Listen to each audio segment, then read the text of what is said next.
The morning Bella Adams turned 31, nobody said a word about it.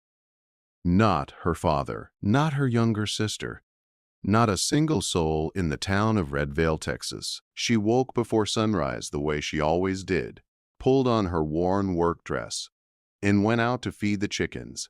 And if she paused for just a moment at the fence post, staring out at the empty road that stretched beyond the hills, well, nobody saw that either. Nobody ever really looked at Bella Adams anymore. That was something she had quietly accepted. What she had not accepted, what she refused to let go of even now, was the feeling that somewhere beyond that empty road, something was still waiting for her. She just didn't know that something had a name, and that name was Thomas.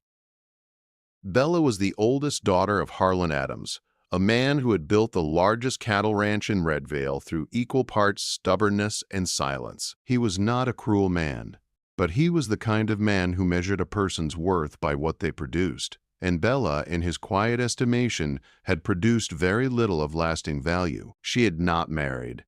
She had not given him a son-in-law to help with the land. She had not done the one thing that frontier society expected of a woman by her age. What she had done was run the household, keep the books, nurse her mother through 3 winters of bad health, and hold the family together with both hands while her father looked the other way. But none of that was spoken of. None of that counted in Redvale. Her younger sister Darlene had married at 19, a merchant's son from a neighboring county. People had smiled and nodded and said, "That's how it should be." When Darlene visited now, she brought her 2 small children and a kind of careful pity in her eyes that she tried to disguise as sisterly warmth. Bella noticed. Bella always noticed things people thought she didn't.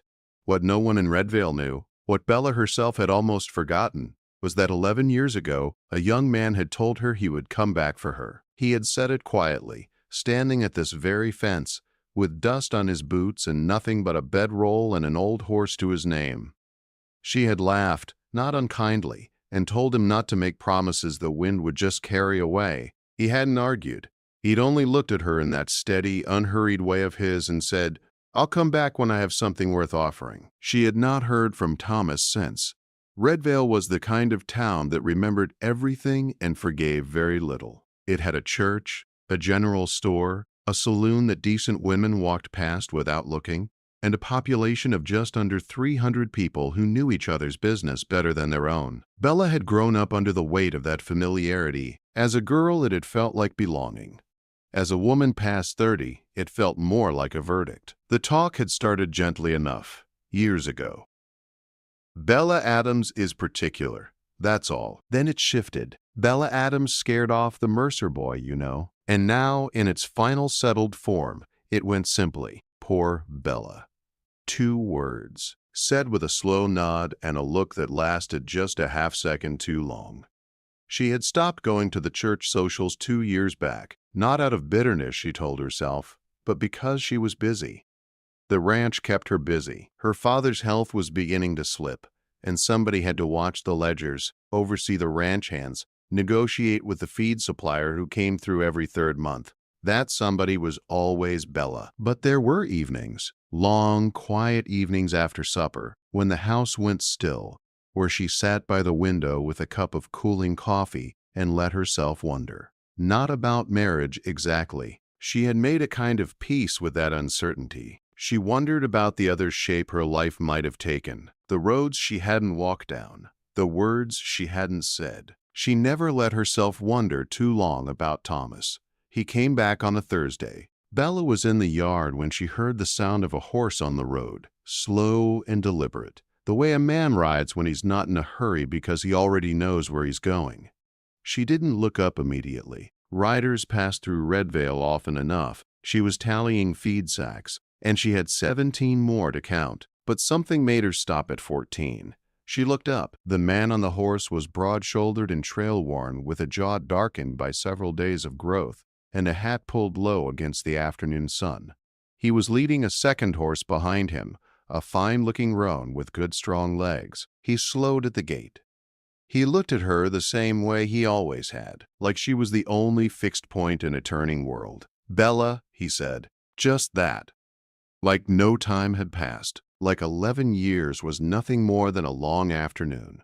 Her hand tightened on the clipboard she was holding. She was aware, suddenly, of the worn state of her dress, of the way her hair had come loose from its pins, of the fact that she was 31 years old and standing in a yard full of feed sacks while this man looked at her like she was worth crossing half the country for. "Thomas," she said. Her voice came out steadier than she felt. He dismounted without being invited, tied his horse to the post, and walked toward her with the calm of a man who had rehearsed nothing and regretted nothing. He stopped a few feet away and took off his hat. He looked older. Of course he did. But there was something else in his face now, a weight, a settledness, like a man who had been through enough to know what actually mattered. Whatever he had been when he left, he was something different now. She just didn't know yet what that something was. "I said I'd come back," he told her. "You did," she agreed carefully. "You also took 11 years to do it." The corner of his mouth moved, not quite a smile. "I wanted to come back right." She studied him for a long moment. Behind her, she heard the front door of the house open, and she knew without turning that her father had come out onto the porch. She knew the exact quality of the silence that followed. Harlan Adams was a man who could communicate disapproval through stillness alone, and the stillness coming from that porch right now was very loud indeed. Thomas looked past her, toward the porch. Whatever he saw there didn't seem to alarm him. He put his hat back on. "I'd like to speak with your father," he said. Bella's chest tightened. "Thomas." "I know what I'm doing," he said quietly. That was the thing about Thomas that she had never been able to forget. Even when she'd tried, he always said exactly as much as was needed and nothing more. He never scrambled for words. He never filled silence with noise the way most people did. He just stood in it, steady as a fence post, and let things be what they were. She turned slowly toward the house. Her father stood on the top porch step, arms folded, face unreadable in the shadow of the overhang. He was looking at Thomas the way a man looks at a storm on the horizon. Not panicked, but not welcoming either. "Daddy," Bella said, "this is Thomas." Her father said nothing for a long moment. Then, "I know who he is." Something in the way he said it stopped Bella cold, because there was no surprise in her father's voice. There was recognition, and beneath the recognition, buried so deep a person could almost miss it, there was something that looked, just faintly, like unease. Bella looked from her father to Thomas.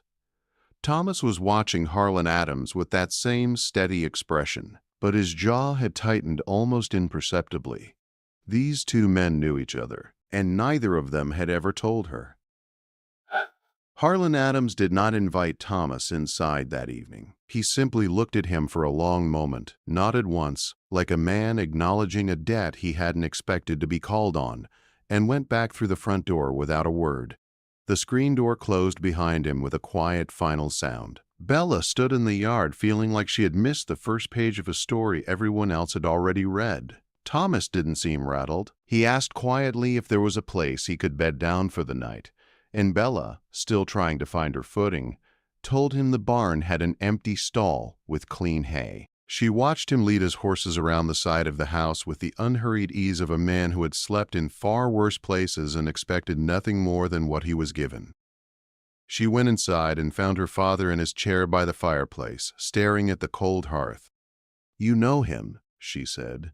It wasn't a question. Harlan was quiet for so long she thought he might not answer. Then he said, "I knew his father, and—" He looked up at her then, and what she saw in his face was not anger. It was something older and harder to name. "Go to bed, Bella." She went, but she didn't sleep. It was past midnight when she lit the small lamp in her father's study and stood at his desk. She told herself she was looking for the feed supplier's contract she needed to review in the morning. She almost believed it. The drawer stuck a little, the way it always did in damp weather. Inside were the usual things: letters, receipts, a folded survey map of the ranch property, and beneath all of that, an envelope she had never seen before, plain and yellowed at the edges, sealed with old wax long since cracked. Her name was not on it. Thomas's name was not on it. It was addressed to her father in a handwriting she didn't recognize, and the postmark was from 11 years ago, almost to the month. Her hands went still. She did not open it. Not that night. She pressed it flat, memorized its position in the drawer, and placed everything back exactly as it had been. Then she carried her lamp back to her room and sat on the edge of her bed in the dark. 11 years ago, someone had written to her father. Around the same time, Thomas had stood at her fence and told her he would come back. The same time, Thomas had disappeared without another word. It was possible it meant nothing. She was almost certain it meant everything. Thomas was up before dawn. Bella found him at the water trough, washing his face, when she came out to start the morning feeding. She handed him a cup of coffee without a word, and he took it the same way. They stood together in the early quiet, the sky still pale and undecided above the hills. "Why did you really leave?" she asked. He wrapped both hands around the cup. "I was asked to." The words landed softly, but they landed hard. Bella kept her eyes on the horizon. "By who?" Thomas looked at her steadily. "You already know the answer to that." She did. She had known it since midnight, but hearing it spoken was different from suspecting it. Her father had sent Thomas away.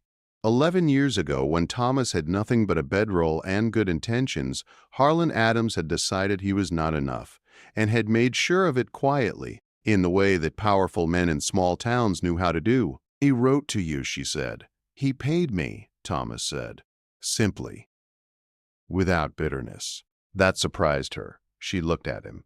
"I was 22 and had nothing," he said. "He offered me enough money to get started somewhere else. He told me you deserved better than a drifter with empty pockets." He paused. "I took the money, Bella. I'm not going to pretend otherwise. But you came back. But you came back." "I came back," he agreed. "I built something. Paid every cent of that money into land and cattle up in New Mexico. Sold at the right time. Came back when I said I would. Just took longer than either of us expected." She searched his face for something to be angry about, and found something more complicated instead. A man who had been bought, but had refused to stay bought. "My father won't accept this easily," she said. Thomas nodded slowly. "I know. That's why I'm not asking him first this time." He reached into his shirt pocket and held out something small.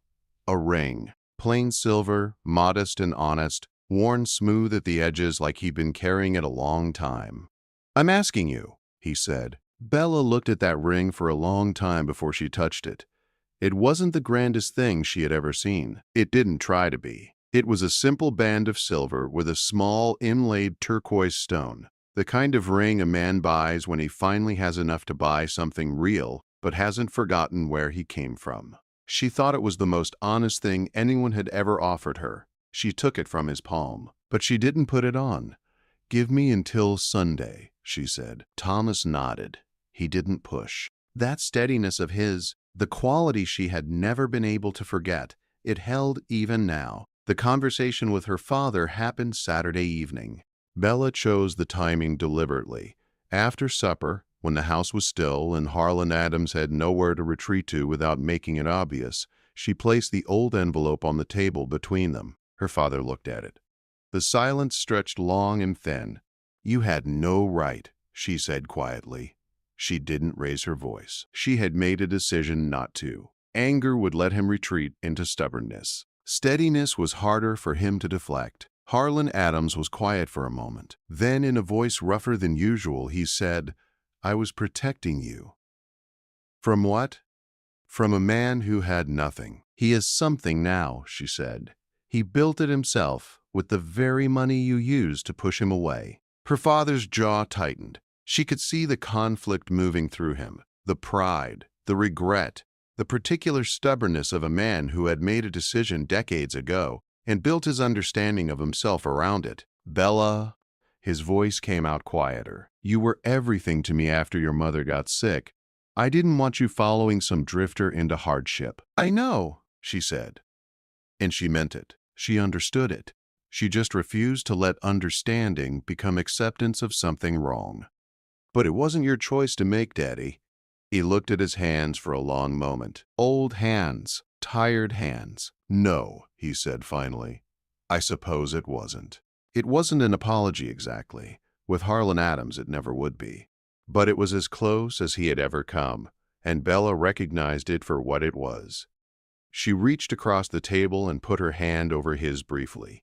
Then she stood, picked up the envelope, and walked to her room. She married Thomas on a clear April morning, 6 weeks later. The ceremony was small. The church, the reverend, a handful of neighbors who came more out of curiosity than warmth, and left with something softer in their expressions than they'd arrived with. Darlene came with her children and cried in the way younger sisters cry at older sisters' weddings, with a complicated mixture of joy and relief and a little guilt they can't quite name.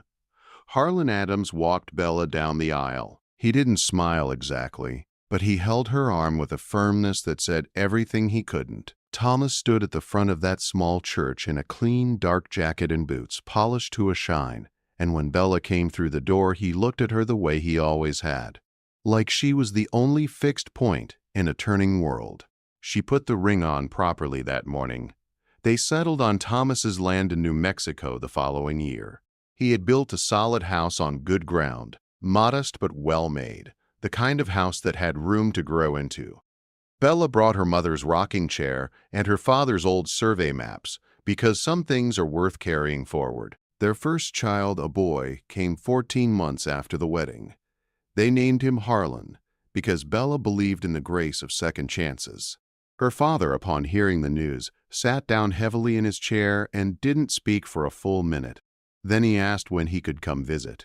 He came for 3 weeks that autumn and stayed for 2 months.